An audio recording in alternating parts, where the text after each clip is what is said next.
It's the book of Jeremiah, chapter 51, verse 8. Babylon is suddenly fallen and destroyed. Howl for her, take balm for her pain, if so be she may be healed. We would have healed Babylon, but she is not healed. Forsake her, and let us go every one into his own country, for her judgment reaches on to heaven, and is lifted up even to the skies.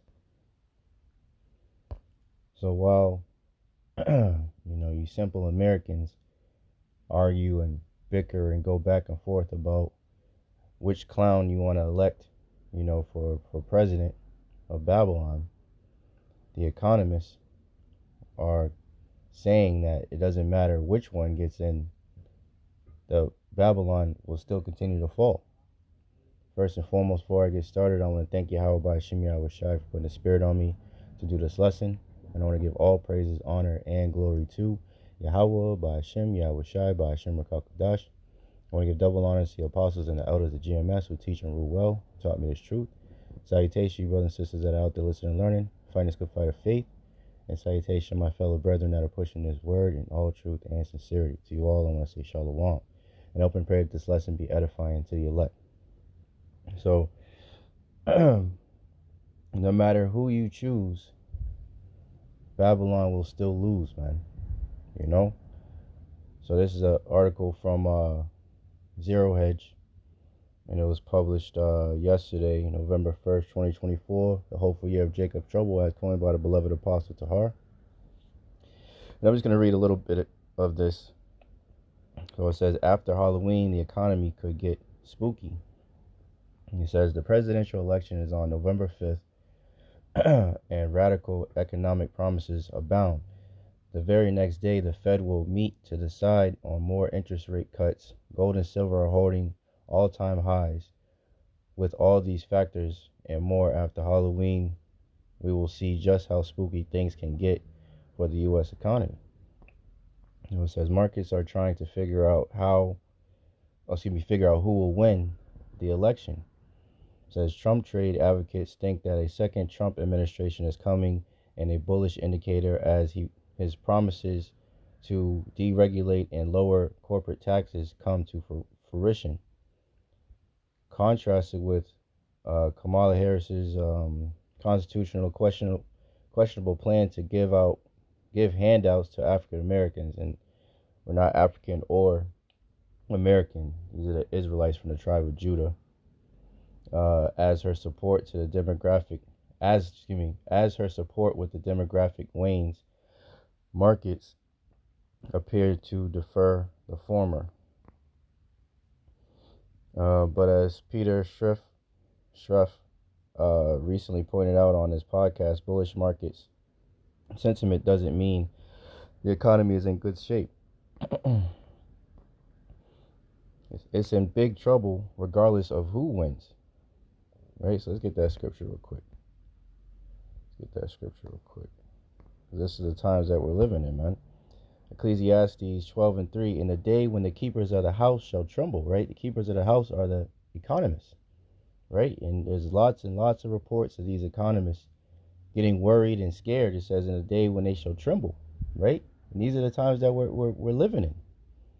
And the strong men shall bow themselves, and the grinders cease, which goes into the jobs, which I'm going to get a video and an article on that as well, Lord's will, because they are few, and those that look out the windows be darkened, representing people not seeing a future, man. It's very grim, That's why it says Babylon, we would have healed her, but she is not healed. Forsake her, because this place is out of here, man. As brothers have been reporting on, the average lifespan of a kingdom is 250 years, man. And we're at 248. So this place is ready to be up out of here, man. And we can see all the signs, that Yahawashi, Bahasham, Yahawashi told us to look for. We can see that Yahawashi's return is very nigh, man. So it's just a matter of time, man. It's not if, but when. So it says it's in big trouble regardless of who wins. While Trump is more likely to reduce the size of the government, neither candidate seems likely to fully reverse our staggering budget deficits.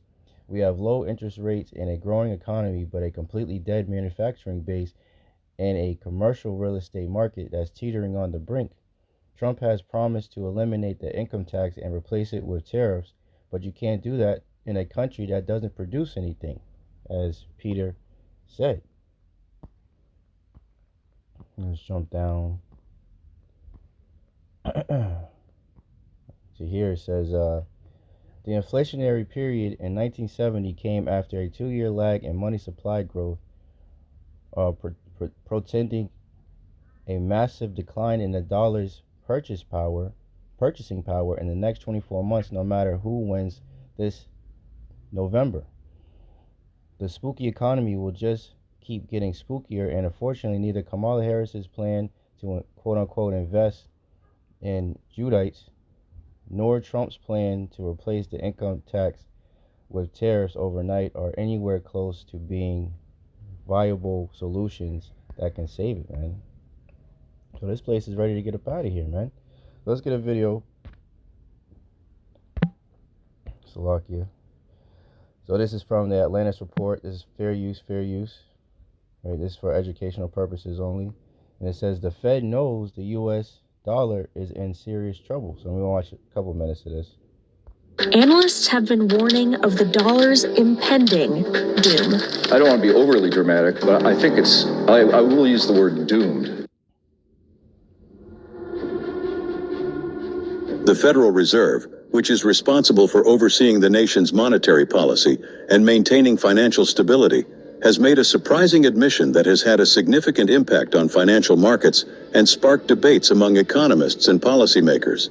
They have acknowledged that the U.S. dollar, traditionally considered the world's reserve currency, is facing serious challenges that threaten its global dominance.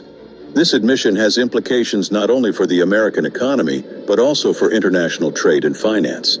Today, we will examine the factors contributing to the dollar's vulnerability and analyze the potential consequences for both the U.S. and the global financial system. To fully grasp the... So the dollar is collapsing, and the purchasing power is going down as well. You know, just as it spoke about in, I believe it's 2 Kings, when there was a great famine in Samaria. And, as a matter of fact, let's just get it. Let's just get it.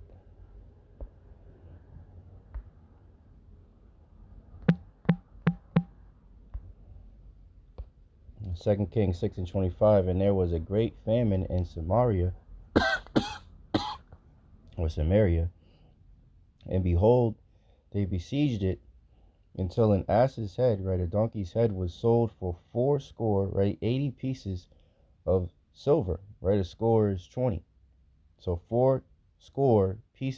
80 pieces of silver for a donkey's head, and the fourth part of a cab of dove's dung for 5 pieces of silver. So for bird dung, it was 5 pieces of silver. This is how bad it is, and how expensive it will be just for things like that, right? Which brings me to this article right here. This is also from Zero Hedge. This was published yesterday as well. And it reads, supermarket trends, pocketbook pressure increases chicken demand as consumers seek savings, right? So as the people continue to, go on, with their day to day, they're seeing that it's harder and harder just to do the basic things, the the bare necessities in life, man. You know what I'm saying? With inflation continuing to go up and not coming down, and people not making more money, it's a growing problem that even the middle class, and I read an article, I think it was last week, that even people that make 6 figures, 100,000 plus a year, right? They're living paycheck to paycheck. So this is showing that this place is out of here, man. Let's get let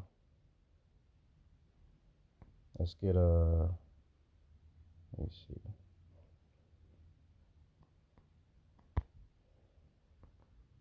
This is Haggai 1 and 6, and it in a G&T says, "You have planted much grain, but have harvested very little." Right, going into people working, really hard, doing overtime, doing whatever they can to get by, right? Working 2 or 3 jobs, side hustles and app jobs or whatever, right? Says you have planted much grain but have harvested very little. You have food to eat, but not enough to make full, right? So even that article, it talks about, when I read some of it, Lord's will, people making multiple trips, to the store because they can only afford to buy so much at a time. So they got to go to the grocery market, instead of 1 time a week, maybe they're going 2 and 3 times a week just to buy little things here and there because it's too much to buy, just go full food shopping like, people used to do. So it says, you have wine to drink, but not enough to get drunk on. You have clothing, but not enough to keep you warm. And workers cannot earn enough to live on. And that's the point. So it says, cash-strapped consumers have traded down supermarket stores to budget ones and aggressively shifted towards cheaper private label brands, right? So, I was telling my wife the other day, I went to the grocery store to get some things. And I looked at the price of Rice Krispies, and them shits was like damn near $7, and then right next to it they had the off brand, which was crispy rice, and that shit was $2. So a lot of people are like, damn, it's either I get this watered down version or I don't get nothing at all. So that's what people are doing, and that's what this article is about, in particular, because as the economy continues to get worse and people have less and less jobs, we're going to see more and more, what's the word I'm looking for? Desperate times, for lack of a better word. So it says, they've also dialed back on restaurant spending as challenging economic conditions persist, driven by elevated inflation and high interest rates, primarily fueled by the Biden-Harris team's Bidenomics. In addition to reducing dining out occasions, shoppers are also making more frequent visits to grocery stores, even as they purchase less each time, all in an effort to capture savings after years of high inflation. Bloomberg said, citing an earnings call from Pilgrim's Pride, the second largest U.S. producer of poultry meat, increasing demand for poultry products in the deli and freezer aisles helped Pilgrim's Pride report its best third-quarter earnings per share in history, sending shares rocketing to new record high. And it basically says, where is it at? Here we go. Inflation pressures have undoubtedly pushed more poultry products into the grocery carts of American consumers as a protein staple. This is because poultry is more affordable than beef, man. So you're already seeing where this is all headed to, man. So let's get let's see this video from the brother Mike, rethinking the dollar TV. There's also fair use. So it says, bogus job numbers expose what's really going on. So let's listen to a little bit of this. Here we got the figures. U.S. job growth slows sharply in October. Unemployment rate unchanged at 4.1%. So job growth slows. Unemployment rate unchanged. Okay. So just look at these figures. U.S. growth slowed sharply in October amid disruptions from hurricanes and strikes by aerospace factory workers. So you mean to tell me 2 hurricanes, massive at that, billions of dollars lost, a lot of lives lost, unfortunately, was enough to impact the entire country when it comes to employment? So you mean the Northeast was hindered by the hurricanes that took place in Appalachians and in Florida, the southern east southern region, and then you got the Midwest, the entire Bible Belt region. Then you have the Northwest. All those regions were impacted by 2 hurricanes and aerospace strikes, and it doesn't mention the port strikes, which we haven't heard nothing about. I haven't heard nothing about the East Coast and the Gulf port strikes, and I assume they're still going. How come the mainstream media doesn't want to touch on those things? It's good to say that if those strikes are still going, that there's people outside with picket signs, but it's silent. Okay. Yeah. So, and, this is really all leading to, financial reset, as somebody said in the comments of one of the articles, which is, what they ultimately want. They have AI working all the jobs, and they'll have everybody in their 15-minute cities collecting their UBI, Universal Basic Income, and ultimately, CHIPed, so they can partake in society, so they, and at least can track and control them and monitor them and, do whatever, weirdo shit that they think that they're going to be able to accomplish in their enterprise, which the Lord said they will not be able to accomplish their enterprise, But this is showing that this place is out of here, man. So no matter who the people choose, Babylon will still lose, man. This is 2nd Ezra 15 and 49. I will send plagues upon thee, right? Babylon, widowhood, right? Because they're going to have a lot of men going off to war. They're going to have a lot of men out there, trying to get food and survive to feed their family, and they're going to get deleted, man. So widowhood's going to come. Poverty, right? Which is, being extremely poor, which is, as, speaking about in this lesson, there's less jobs. More people are going and they're buying cheaper off-brand things. They're not buying steak, which we're not ignorant of Satan's devices. They don't want people to eat red meat anyway. So why not make that more of like a luxury thing? People aren't going to restaurants like that, so that's going to continue to crash the economy even more, making it harder for the restaurant sector to survive. So that's going to continue to go down, which is going to be even less jobs, right?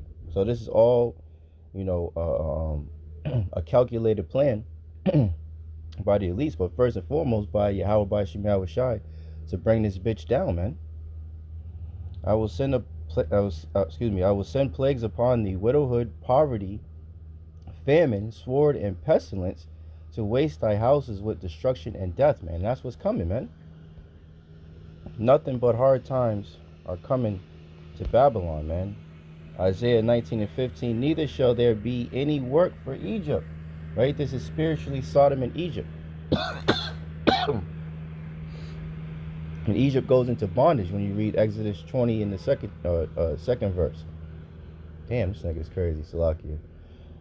I was looking out the window. This nigga almost crashed into the street cleaner dude, being an asshole. Isaiah 19 and 15, neither shall there be any work for Egypt, which the head or tail, branch or rush may do, right? So all these jobs are going away, man. And they're over there lying about, job, the job market's going up, and, just all this bullshit, man. This pretty much clown show that they got between Trump and Kamala, man. It ain't gonna change nothing, man. Babylon is still gonna fall. So yeah, I'll just read this again and close it out with this. Ecclesiastes 12 and 3. In the day when the keepers of the house shall tremble, the economists, and the strong men shall bow themselves, and the grinders cease the jobs, because they are few, and those that look out the windows be darkened, man. There's nothing but gloomy, dark times coming to Babylon, man. This place is through. It's out of here. And it's going to get very, very spooky in the near future, man. No matter who you choose, Babylon will still lose. So I hope and pray this lesson was edifying to the elect. In closing, I want to thank Yahawashi, Yahawashi once again for putting a spirit on me to do this lesson. I want to give all praises, honor, and glory to Yahawah, Bahasham, Yahawashi, Bahasham, Kadash. I want to give double honor to the apostles and elders of GMS who teach and rule well, who taught me this truth. Salutations, you brothers and sisters that are out there listening and learning, fighting this good fight of faith. Keep fighting, keep striving, keep pushing. We're almost out of here. And salutation, my fellow brethren that are pushing this word in all truth and sincerity. To you all, I want to say shalom. I want to say Abba Ball and Kwam Yasharallah. Hey, shalom. To the next one.